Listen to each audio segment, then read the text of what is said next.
नमस्कार,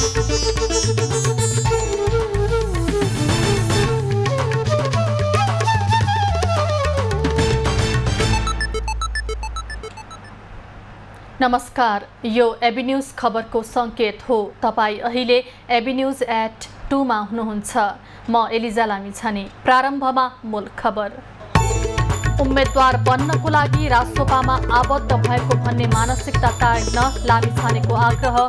नराम्रो काम गर्ने पार्टीका नेतालाई पार्टी कसैलाई पोस्न पाल्न बनेको पार्टी पनि होइन।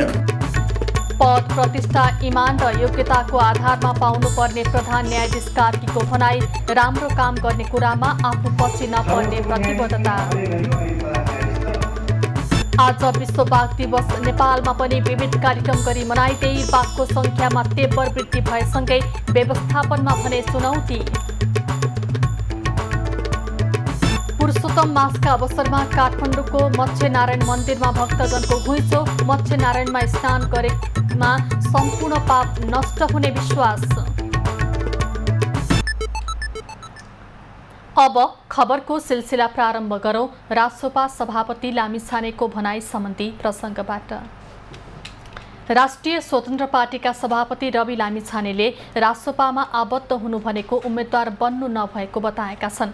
शनिबार काठमाडौँमा आयोजित एक कार्यक्रममा सभापति लामिछानेले पछिल्लो समय रासोपामा सहभागी भएकाहरूले आफू नै भावी सांसद, मेयर, वडाध्यक्षको उम्मेद्वार हो भन्ने गरेकोमा असन्तुष्टि जनाएका हुन्। उनले रासोपामा सहभागी हुनु भनेको उम्मेद्वार बन्नु नरहेको स्पष्ट पार्दै रासोपा कसैलाई पोस्न पाल्न बनेको पार्टी नभएको जिकिर समेत गरे।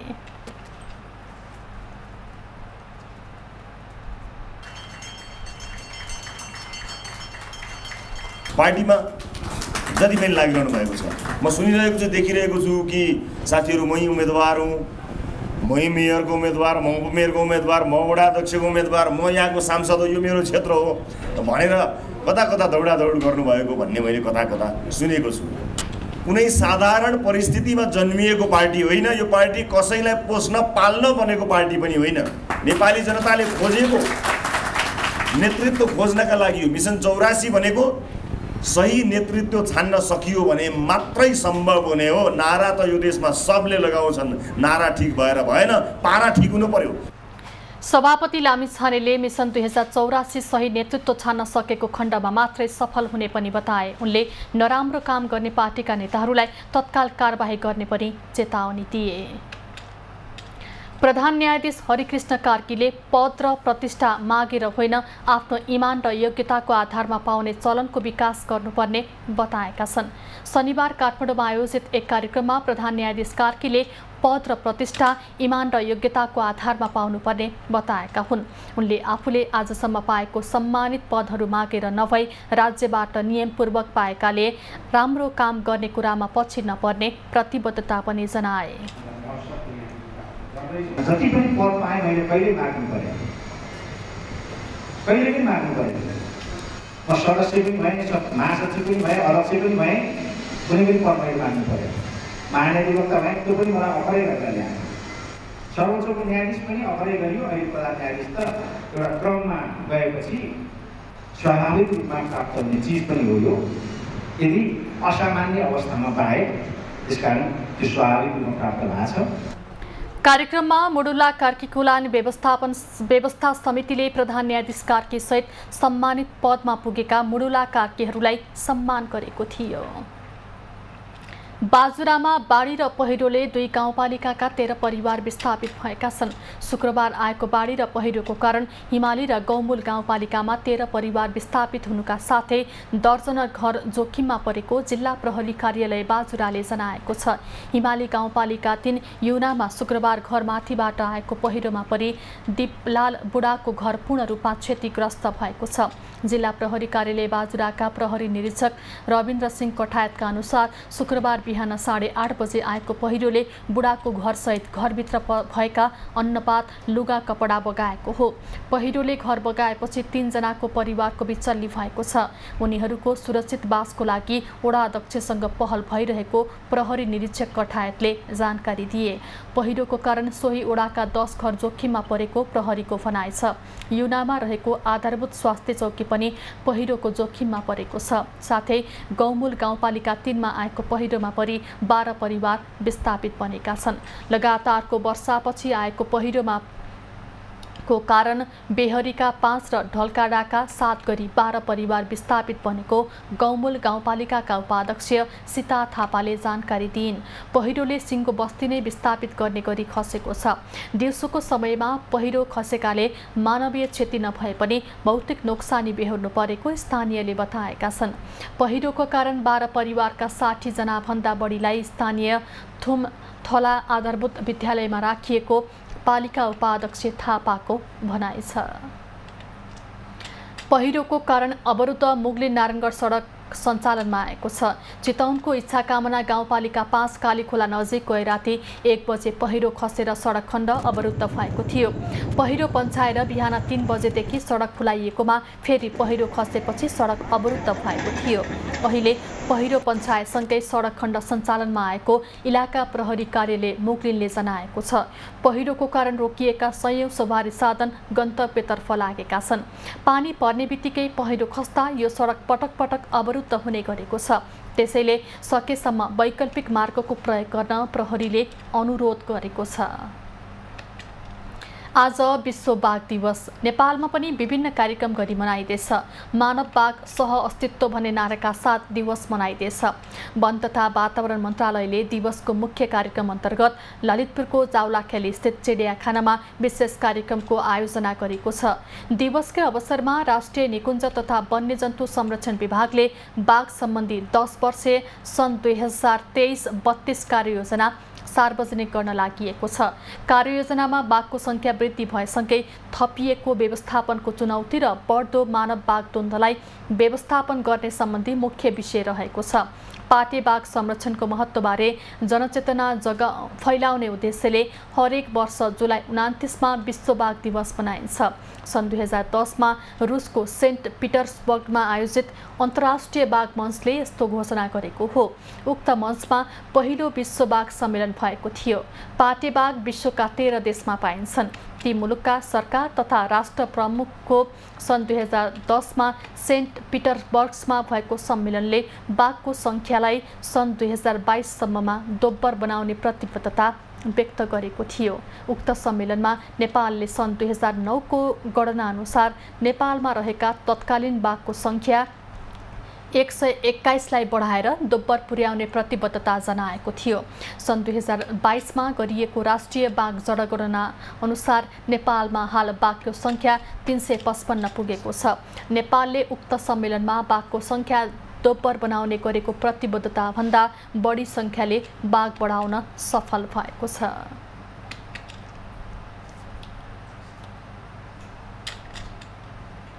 परराष्ट्र मन्त्रालयले रोजगारीको लागि विदेश जाँदा पर्यटक भिजामा नजान आग्रह गरेको छ। थाइल्यान्ड र म्यानमारमा सूचना प्रविधि क्षेत्रमा आकर्षक रोजगारी तथा तलबको प्रलोभन देखाई नेपालीहरूलाई म्यानमारको काइन प्रान्तको म्याबडीमा लगी बन्धक बनाएको भन्दै श्रम स्वीकृति बिना त्यहाँ नजान परराष्ट्र मन्त्रालयले आग्रह गरेको हो।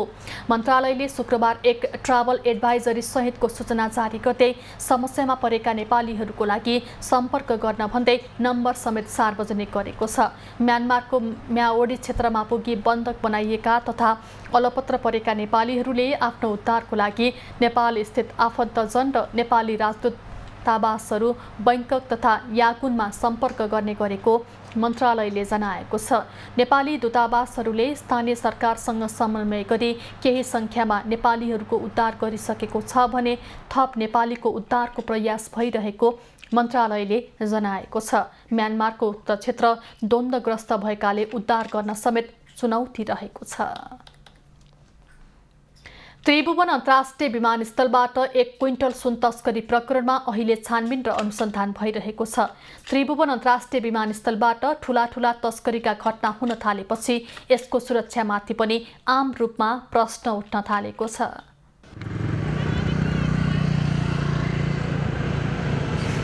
उच्च सुरक्षाका बावजुद पनि त्रिभुवन अन्तर्राष्ट्रिय विमानस्थलमा विभिन्न घटनाहरू घटिरहेका छन्। पछिल्लो समय मात्र त्रिभुवन अन्तर्राष्ट्रिय विमानस्थलको भन्सारबाट जाँचपास भइसकेको करिब 1 क्विन्टल सुन बरामद भएपछि विमानस्थलको सुरक्षा नीतिमाथि पुनः प्रश्न उठेको छ।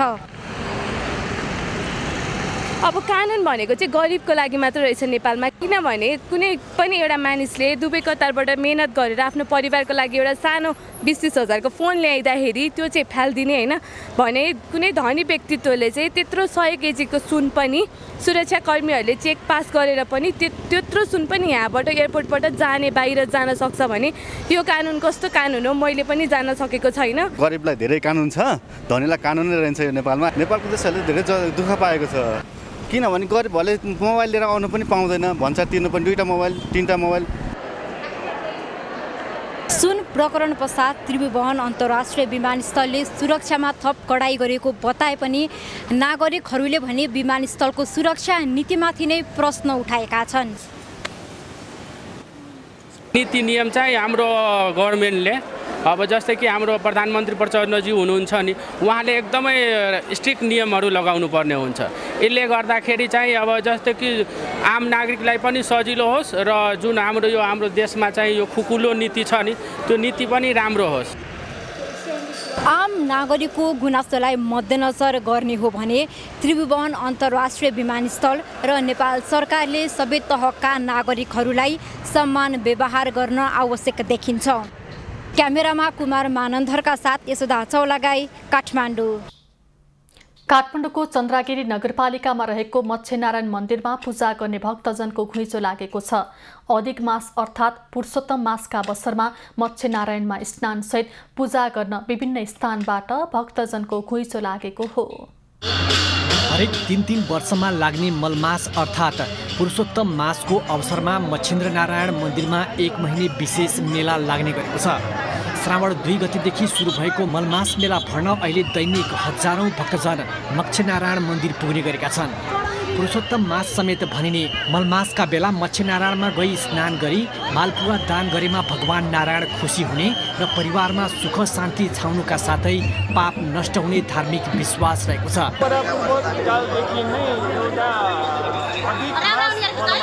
जस्तै पुरुषोत्तम भगवानको एउटा महिमा स्वरूप एउटा हरेक साढे 2 वर्षमा पुरुषोत्तम भगवानको एउटा पूजापाठ पालन गरेर आफ्नो मनोकामनाहरू पूर्ण होस् हुन्छ भन्ने एउटा मान्ने हेतुले नै गर्दा नै आज हाम्रो शताब्दीदेखि नै एउटा पुरुषोत्तम विष्णु भगवान मत्स्य अवतार विष्णुलाई एउटा पूजा गर्ने चलन छ। अधिक मास अवधिभर मच्छेनारायण मन्दिरमा पूजा गर्न देशभरका विभिन्न स्थानबाट लाखौं धार्मिक पर्यटकहरू पुग्ने गर्छन्। प्रत्येक 3 वर्षमा लाग्ने मच्छेनारायण मेलाको विशेष महत्त्व रहेकाले आफूहरू मन्दिर दर्शन र स्नानका लागि आउने गरेको भक्तजनहरूको भनाइ छ। एउटा धार्मिक आस्था हो, प्रत्येक 3 वर्षमा लाग्ने मेला हो यो चाहिँ। यसमा चाहिँ नि हाम्रो विष्णु भगवानले माछाको अवतार लिएर चाहिँ नि अवतार लिनुभएको हुनाले मच्छेनारायण नै भयो। यहाँ चाहिँ नि यहाँ आएर एकचोटि मेलामा स्नान गरेपछि माछाको अवतार लिनु पर्दैन, हामी एउटा एउटा मुक्ति पाइन्छ भन्ने आस्थाले चाहिँ हामी यहाँ आउने गर्छौँ।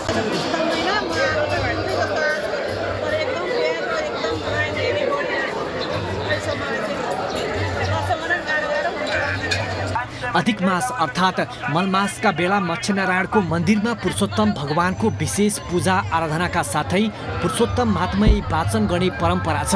भगवान विष्णुको 10 अवतार मध्ये पहिलो मत्स्य अवतार मच्छेनारायणको कुण्डमा भएको विभिन्न धार्मिक ग्रन्थमा उल्लेख छ। राजेश चन्द्र राज भण्डारीको रिपोर्ट। खबरको सिलसिला अझै जारी छ, हामी सँगै रहनुहोला। अब बाँकी खबर।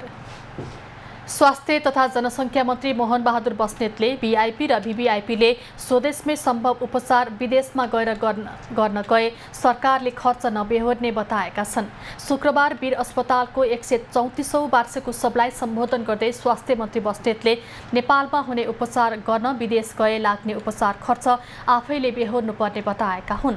उनले स्वदेशमा सम्भव हुने उपचारलाई विदेशमा जान नहुने भन्दै त्यसको लागि अभियान थालेको बताए। उनले वीर अस्पताललाई सुधार गर्न तल्लीन रहने प्रतिबद्धता समेत व्यक्त गरे। वीर अस्पताल एउटा ऐतिहासिक अस्पताल हामी सबैले भनिरहेका छौँ।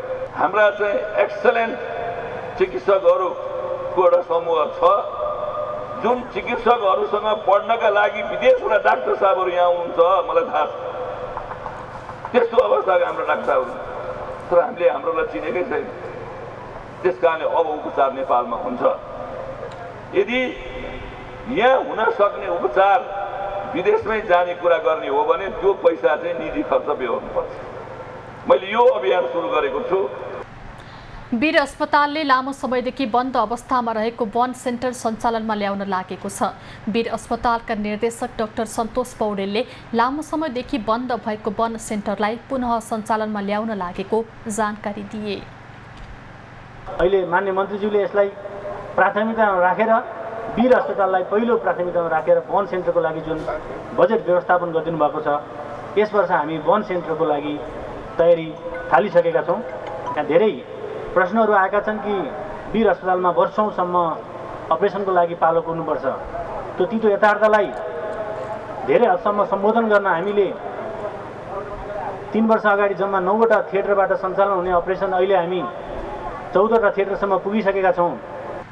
यसै वर्ष सघन उपचारको क्षमता विस्तार गरेर 100 बेडमा पुर्याइने लक्ष्य लिएको वीर अस्पताल 15 शय्याबाट सुरु भएको हो।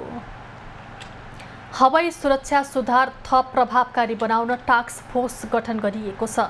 वायु सेवा सञ्चालक सङ्घले शुक्रबार पत्रकार सम्मेलन गर्दै हवाई दुर्घटनाको कारण न्यूनीकरण, सुरक्षा अभिवृद्धि लगायत विषयहरूमा अध्ययन गर्न 4 सदस्यीय टास्क फोर्स गठन गरिएको जानकारी दिएको हो। टास्क फोर्सलाई अध्ययन गरी प्रतिवेदन बुझाउन 1 महिनाको समय दिएको छ। टास्क फोर्सले दिएको सुझावको आधारमा हवाई क्षेत्रमा रहेका कमजोरीको सुधार गरिने सङ्घले जनाएको छ।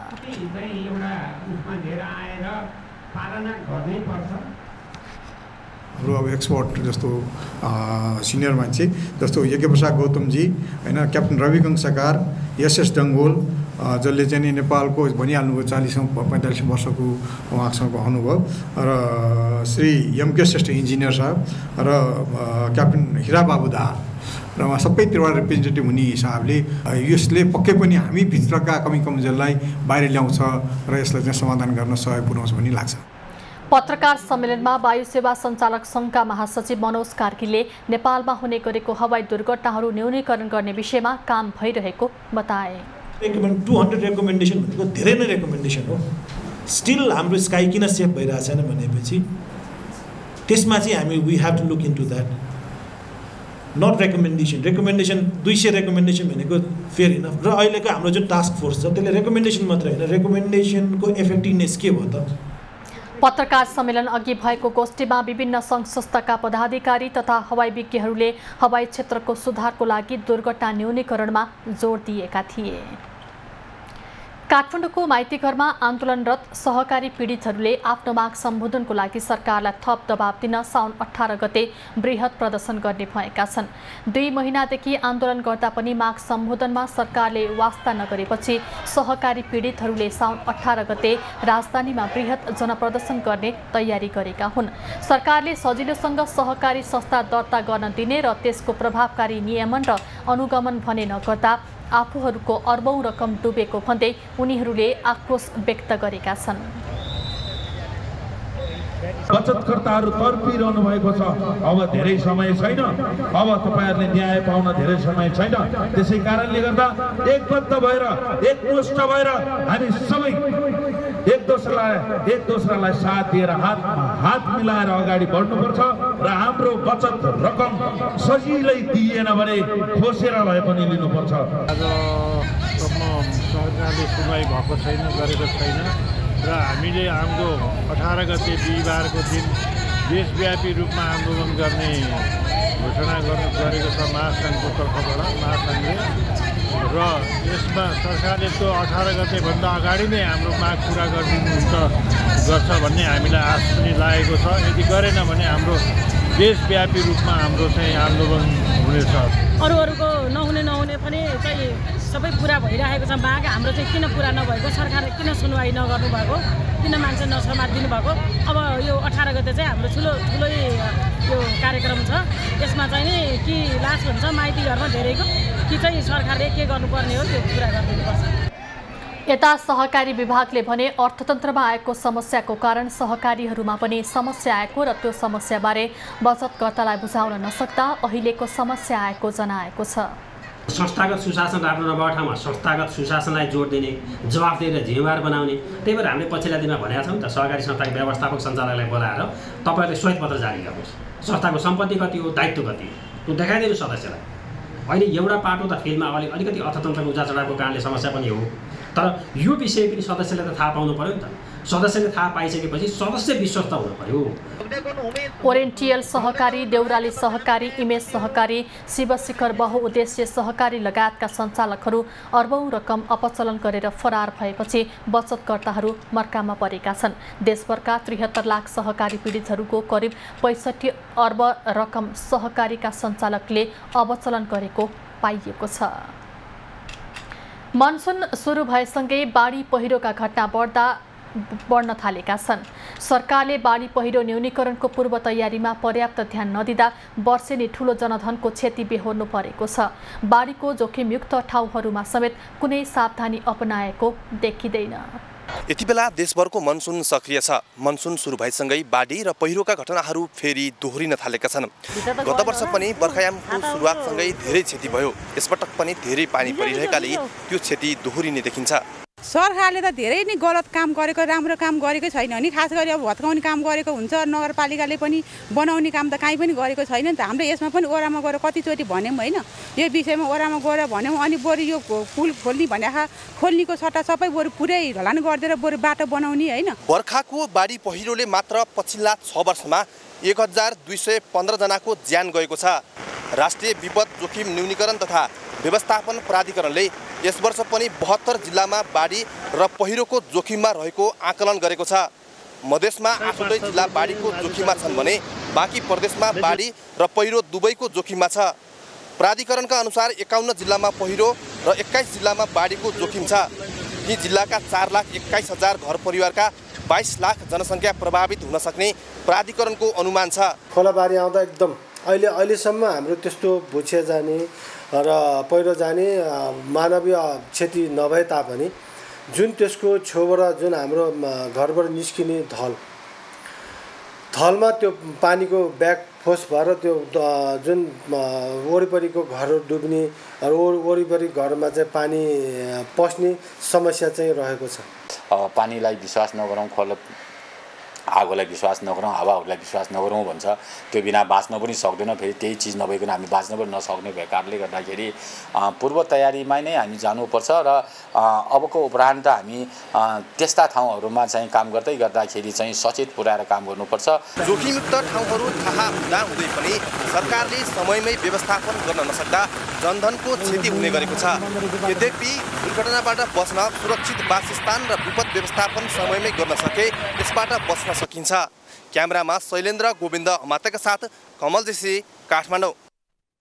धरानमा डेङ्गु संक्रमणको अवस्था विकराल हुँदै गएको छ। स्थानीय सरकारले यसको नियन्त्रणको लागि लार्वा नष्ट गर्ने, धुवा फाल्ने बाहेक अर्को काम गर्न नसक्दा संक्रमण फैलिँदो क्रममा रहेको छ। धरानमा डेङ्गु संक्रमण नियन्त्रणभन्दा बाहिर गएको छ। अहिले धरानमा 2000 भन्दा बढी संक्रमित भइसकेका छन् भने 7 जनाले डेङ्गुकै कारण ज्यान गुमाउनु परेको छ। केही स्थानमा निशुल्क स्वास्थ्य शिविर समेत सञ्चालन भइरहेको छ। धरान 14 दन्तकाली मावि वरिपरि रहेको लार्भा नष्ट गर्ने र विद्यार्थीलाई सचेतनात्मक कार्यक्रम गरेको छ। लामो लामो कपडाहरू लाउने, घरमा पानी जमेको त्यो पानीलाई सफा गर्ने, अनि भुइँहुँदी जमेको पानीलाई सफा गर्ने, खाने पानी सफा मात्र पिउने। डेङ्गुबाट बच्नको लागि चाहिँ अब हामीले छेउछाउको जमेको पानीहरू सफा गर्नुपर्छ र फ्रिजको भन्नुभयो फ्रिजको पछाडि आइस जमेर पानी पनि थुप्रिरहेको हुन्छ त्यहाँ पनि हामीले एकचोटि हेर्नुपर्छ। विद्यार्थीलाई डेङ्गु सङ्क्रमणबाट बच्ने उपायका विषयमा जानकारी दिँदा प्रभावकारी हुने भएकाले विद्यालयमा गएर सचेतनात्मक कार्यक्रम गरिएको आधारभूत स्वास्थ्य केन्द्रले जनाएको छ।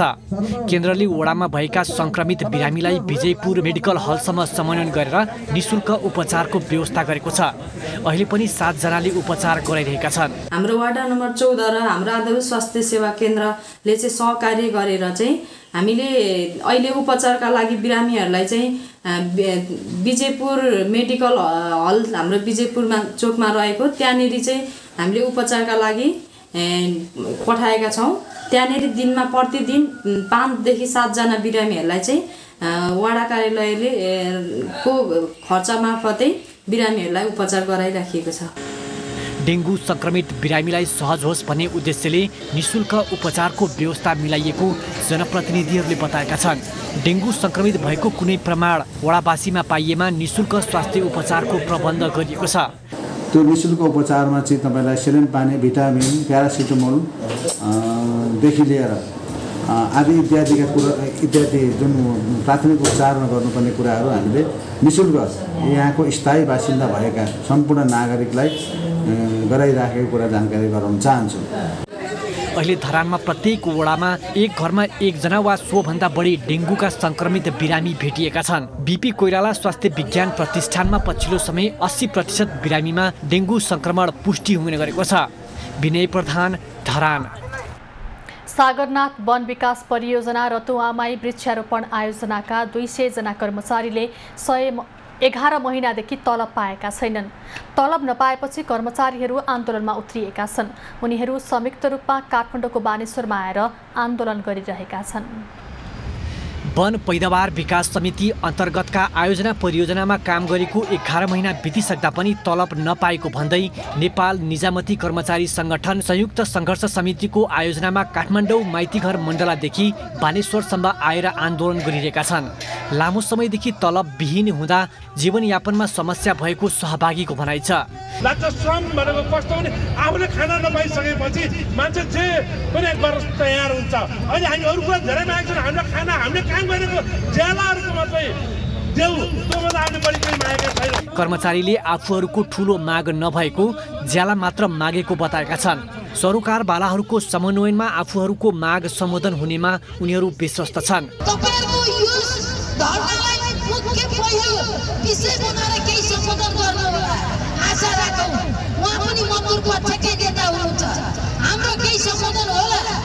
सचिवज्यू र हाम्रो सङ्घीय मन्त्रीज्यू सचिवज्यू सबैको संयुक्त पहलमा यहाँ छलफल भइरहेको छ र यो सागरनाथको मुद्दा पनि अहिले निस्केको छ। यसलाई कसरी समाधान गर्ने भने हाम्रो सामूहिक छलफलमा जारी छ र तपाईँहरूले निकट भविष्यमा एकदम 1-2 दिनभित्रै यो केही न केही उपलब्धि यसको ज्यालादारी करार स्थायी गरी करिब 200 जना 11 महिनादेखि तलब भत्ता नपाएको भन्दै राजनीतिक नियुक्तिमा आएका नेतृत्व प्रभावकारी काम गर्न नसक्नु, वन तथा वातावरण मन्त्रालयले समेत बेवास्ता गरेपछि आफ्नो अधिकारका लागि काठमाडौँ आउनुपर्ने बाध्यता भएको पीडित कर्मचारी राजकुमार पोखरेलले बताए। यो हाम्रो तलब भत्ताको व्यवस्था नहुन्जेलसम्म, त्यसपछि यो फर्मुला जुन नयाँ सूत्र फर्मुला लागू गरेछ त्यो क्यान्सल नहुन्जेलसम्म, त्यसपछि हजुरको त्यो रोयल्टी 50% कम नगरेसम्म हामीले यथावत रूपमा आन्दोलन गरिरहन्छौँ, चाहे जेसुकै परोस्। नेपाल सरकारले के छैन, हामीसँग रोयल्टी लिँदासम्म र हाम्रो कार्ड बिक्री हुँदासम्म नेपाल सरकारले र प्रदेश र सङ्घले चाहिँ के छ भने हामी लिने भन्ने आज हामी बिचल निर्धारी न प्रदेशले हेर्ने न सङ्घीय सरकारले हेर्ने।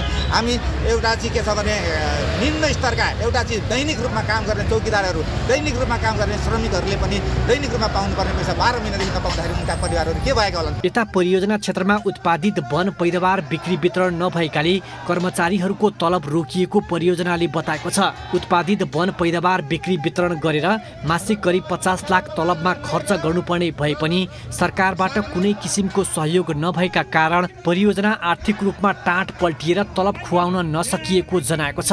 विक्रम सम्वत 2053मा स्थापना भएको उक्त परियोजनामा ज्यालादारी करार र स्थायी गरेर करिब 200 जना कर्मचारी कार्यरत छन्। राजेश चन्द्र राज भण्डारीको रिपोर्ट। अब पालो एभिन्यूज एट बिजनेसको।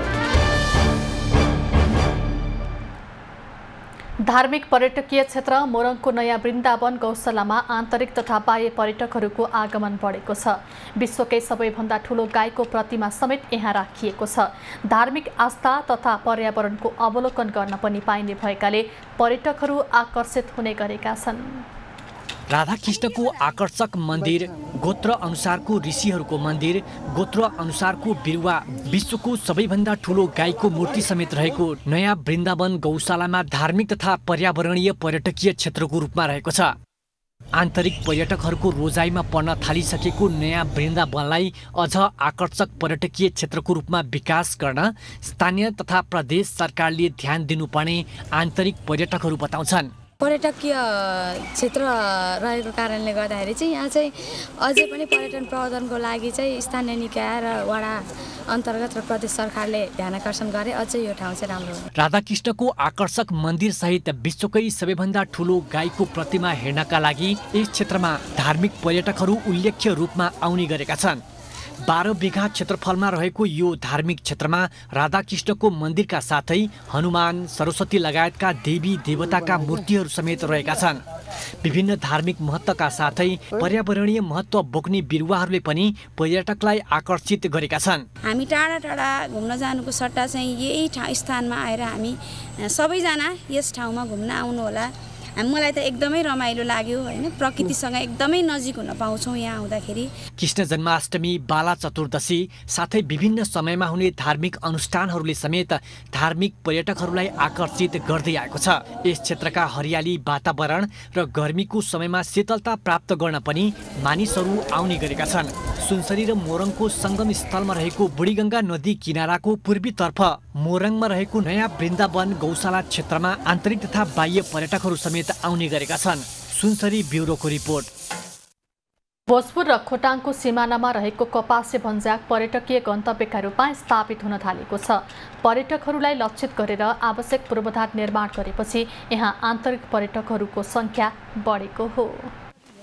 प्राकृतिक सौन्दर्यले भरिपूर्ण भोजपुर र खोटाङको सिमानामा रहेको कपासे भन्ज्याङ पर्यटकको रोजाइमा पर्न थालेको छ। पर्यटकीय गन्तव्यको रूपमा विकास गर्न यहाँ आवश्यक संरचना निर्माण भएपछि पर्यटकहरूको आवागमन बढेको स्थानीयवासीको भनाइ छ। मौसम खुलेको समयमा यहाँबाट विभिन्न ठाउँको सुन्दर दृश्य देखिने भएकाले मानिसहरू प्रकृतिको आनन्द लिन यहाँ पुग्ने गरेका छन्। 1-2 जना, 4-5 जना, 8-9 जना आइरहेको हुनुहुन्छ। यो सब सुम्देमा पारुवाङहरू हैन, यस्तो गेटहरू हर कुरा बनिएपछि अहिले थुप्रै आउन थाल्नु भएको छ। कपासे भन्ज्याङमा आन्तरिक तथा बाह्य पर्यटकको आवागमनका लागि स्थानीय सरकारले भौतिक पूर्वाधार निर्माण गरेको छ। पर्यटनलाई लक्षित गरेर यहाँ पार्क, एलम्बरको प्रतिमासँगै विभिन्न संरचनाहरू निर्माण गरिएको छ। यहाँ भोजपुर र खोटाङका विभिन्न ठाउँबाट मानिसहरू पुग्ने गरेका छन्।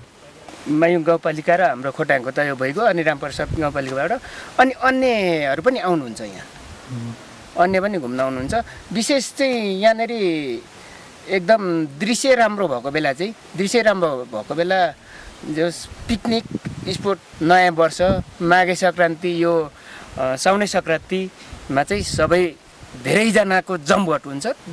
कपासे भन्ज्याङलाई मुख्य पर्यटकीय गन्तव्य बनाउने लक्ष्यका साथ काम भइरहेको टम्कीमयुङ 9 लेखर्क वडा कार्यालयले जनाएको छ।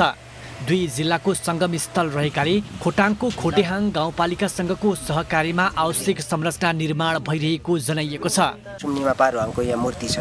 यो मूर्तिलाई संरक्षण गर्ने काम हामी 9 नम्बर वडाले नै गरेको, 9 नम्बरले नै बजेट विनियोजन गरेर गरेको। त्यो जुन अगाडि देख्नुहुन्छ गेट छ एउटा, त्यो गेट पनि हामीले 9 नम्बर वडा लेखर्काले नै बनाइदिएको हो। र अरू पनि अझ के गर्न सकिन्छ हाम्रो क्षमताले भ्याएसम्म, वडाको बजेटले धानेसम्म हामी यो कपासेलाई एउटा पर्यटन विकासको लागि केही काम गर्छौँ भन्ने सोच छ। टम्कीमयुङ गाउँपालिकामा पर्ने मुन्दुम पदमार्गलाई यहाँसम्म विस्तार गर्ने लक्ष्य रहेको वडा कार्यालयको भनाइ छ। हरियाली चौर तथा विभिन्न हिम श्रृङ्खलासँगै तराईका सुन्दर फाट हेर्न सकिने भएकाले मानिसहरू यो ठाउँमा पुग्न रुचाउने गरेका छन्। प्राकृतिक हिसाबले निकै सुन्दर रहेको यो ठाउँको प्रचार प्रसार गर्न सके यस क्षेत्रको आर्थिक विकासमा समेत टेवा पुग्ने देखिन्छ। युवराज बिष्ट, भोजपुर। अब पालो कृषि खबरको।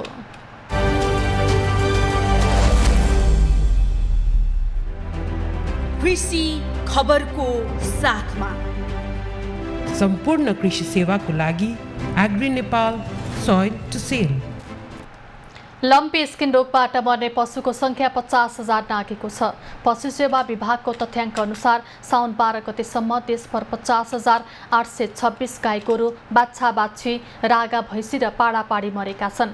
देशभर कुल 10,88,000 पशु संक्रमित भएकोमा 7,89,000 निको भएका छन् भने 2,48,000 संक्रमित अवस्थामा रहेको विभागले जनाएको छ। कुल 3,50,000 पशुमा लम्पी स्किन रोग विरुद्ध खोप लगाइएको विभागले जनाएको छ। हालसम्म लम्पी स्किनबाट कोशी प्रदेशमा 5,042, मधेसमा 1,700, बागमतीमा 3,476, गण्डकीमा 2,995, लुम्बिनीमा 4,000, कर्णालीमा 8,703 र सुदूरपश्चिममा 25,610 पशु मरेका छन्। नेपालमा पहिलो पटक 2077 असार महिनामा मोरङको सुन्दरहरैचा नगरपालिकामा गाई गोरुमा रोग देखा परेको विभागले जनाएको छ। रोगबाट हाल कर्णाली, सुदूरपश्चिम, लुम्बिनी र कोशी प्रदेशका पहाडी क्षेत्रका पशु बढी प्रभावित भएका छन्। यो रोग लागेमा पशुमा उच्च ज्वरो आउने, दूध उत्पादन घट्ने, छालामा गिर्खा देखिने र र्याल सिँगान बग्ने जस्ता लक्षण देखा पर्दछन्। खबरको सिलसिला अझै जारी छ, हामी सँगै रहनुहोला। अब पालो खास खास खबरको।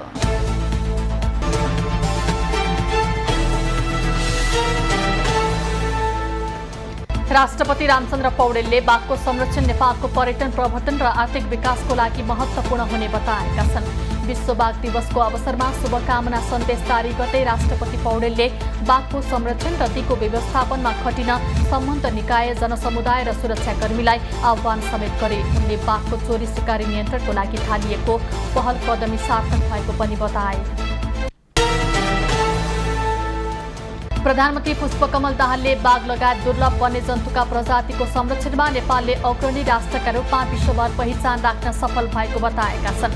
विश्व बाघ दिवसका अवसरमा आज शुभकामना दिँदै उनले नेपालले सन् 2022 सम्ममा बाघको संख्या दोब्बर बनाउने लक्ष्य लिएकोमा सो लक्ष्य निर्धारित अवधि अगावै पूरा भएकोमा सबैप्रति आभार समेत प्रकट गरे। उपप्रधानमन्त्री एवं गृहमन्त्री नारायण काजी श्रेष्ठले सरकारले सुरु गरेको भ्रष्टाचार विरोधी अभियानमा साथ दिन सबैलाई आह्वान गरेका छन्। शनिबार काठमाडौँमा आयोजित एक कार्यक्रममा उपप्रधानमन्त्री श्रेष्ठले भ्रष्टाचारी र कमिसनखोरलाई कानुनी दायरामा ल्याउन र निहित स्वार्थ अनुकूल काम गर्ने प्रवृत्तिलाई नियन्त्रण गर्न सरकार प्रतिबद्ध रहेको पनि बताए। नेपाल आदिवासी जनजाति महासंघले साउन 24 गते 29औं विश्व आदिवासी दिवस भव्य रूपमा मनाउने तयारी गरेको छ। हरेक वर्ष विश्वव्यापी रूपमा मनाउँदै आएको दिवस यस वर्ष पनि महासंघले साताव्यापी विविध कार्यक्रम गरी मनाउने तयारी गरेको हो। दिवस मनाउन महासंघका अध्यक्ष गेल्जे लामा शेर्पाको संयोजकत्वमा मूल समारोह समिति गठन गरिएको छ। यो साता नेपाली बजारमा सुन र चाँदीको दुवैको मूल्य घटेको छ। नेपाल सुन चाँदी व्यवसायी महासंघका अनुसार गत साताको शुक्रबारको तुलनामा यो साताको शुक्रबारसम्ममा सुनको मूल्य प्रति तोला 200 रुपैयाँले घटेको हो। गत साता शुक्रबार छापावाला सुनको मूल्य तोलामा 1,12,800 रुपैयाँ भएकोमा यो साता 1,12,250 रुपैयाँ कायम भएको थियो। त्यस्तै चाँदीको मूल्य पनि गत साताको तुलनामा 4 रुपैयाँले घटेर 1,450 रुपैयाँ कायम भएको छ। अख्तियार दुरुपयोग अनुसन्धान आयोगले पार्क निर्माणमा अनियमितता गरेको आरोपमा प्रमुख प्रशासकीय अधिकृत सहित 7 जना विरुद्ध भ्रष्टाचार मुद्दा दायर गरेको छ। मुगुको छायानाथ रारा नगरपालिका 2 का तत्कालीन निमित्त प्रमुख प्रशासकीय अधिकृत ललित जंग मल्ल लगायतका 7 जना विरुद्ध अख्तियारले शुक्रबार विशेष अदालतमा मुद्दा दायर गरेको हो। नेपाली कांग्रेसका महानगर समितिले पार्टीको मर्यादा क्रममा अन्याय नगर्न पार्टी नेतृत्वसँग माग गरेको छ। काठमाडौँ, ललितपुर, भरतपुर, विराटनगर, पोखरा र वीरगञ्ज महानगर समितिको संयुक्त बैठकले मर्यादा क्रमको विभेद हटाउन माग गरेको हो। काठमाडौँमा शुक्रबार भएको छलफलपछि 4 बुँदे माग नेतृत्व समक्ष राखिएको काठमाडौँ महानगरका सचिव सुसन वैद्यले जानकारी दिए। नेकपा माओवादी केन्द्रको टोली भारत भ्रमण सकाएर स्वदेश फर्किएको छ। भारतीय जनता पार्टी भाजपाको निमन्त्रणामा 7 दिन अघि नयाँ दिल्ली गएको माओवादीको टोली स्वदेश फर्किएको हो। पार्टी उपाध्यक्ष पम्पा भुसाल नेतृत्वको टोलीमा सचिव चक्रपाणी खनाल, स्थायी समिति सदस्य सत्य पहाडी, केन्द्रीय सदस्यहरू सुरेश कुमार राई र रामेश्वर राय यादव रहेका थिए। गैर आवासीय नेपाली सङ्घ NRNA कतारको अध्यक्षमा रमेश भट्ट निर्वाचित भएका छन्। उनले अर्का उम्मेद्वार पदम गिरीलाई पराजित गरेका हुन्। यसैगरी आइसिसी सदस्यमा श्रीकृष्ण भट्टराई, तेज कटुवाल, दीपसङ शाह, दुर्गा प्रसाद प्याकुरेल, प्रेमबहादुर चलाउने र विक्रम कार्की निर्वाचित भएका छन्। कृष्णपन्थी, केशवराज कार्की, सन्दीप कुमार भट्टराई र नानु भले प्लोन उपाध्यक्षमा निर्वाचित भएका छन्।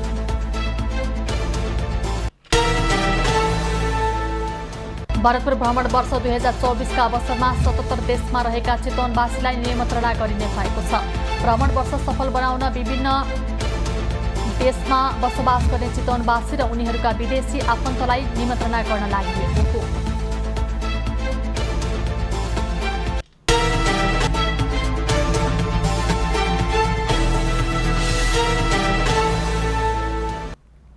अब पालो एबी न्यूज एट मौसमको।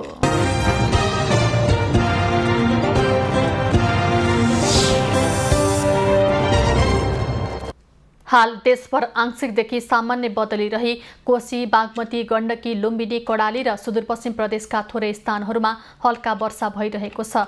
अपराह्न देशभर आंशिकदेखि सामान्य बदली रहनेछ। साथै देशका पहाडी भूभागका केही स्थानहरूमा तथा बाँकी भूभागका थोरै स्थानहरूमा मेघगर्जन, चट्याङसहित हल्कादेखि मध्यम वर्षाको सम्भावना रहेको जल तथा मौसम पूर्वानुमान महाशाखाले जनाएको छ। आज काठमाडौँ उपत्यकाको अधिकतम तापक्रम 29 डिग्री सेल्सियस र न्यूनतम तापक्रम 21 डिग्री सेल्सियस बीच रहने अनुमान गरिएको छ। आज सूर्योदय बिहान 5:25 भयो भने सूर्यास्त साँझ 6:55 हुनेछ। आज देशभरको मौसम कस्तो रहला त हेरौँ देशका विभिन्न स्थानको मौसमी अवस्था।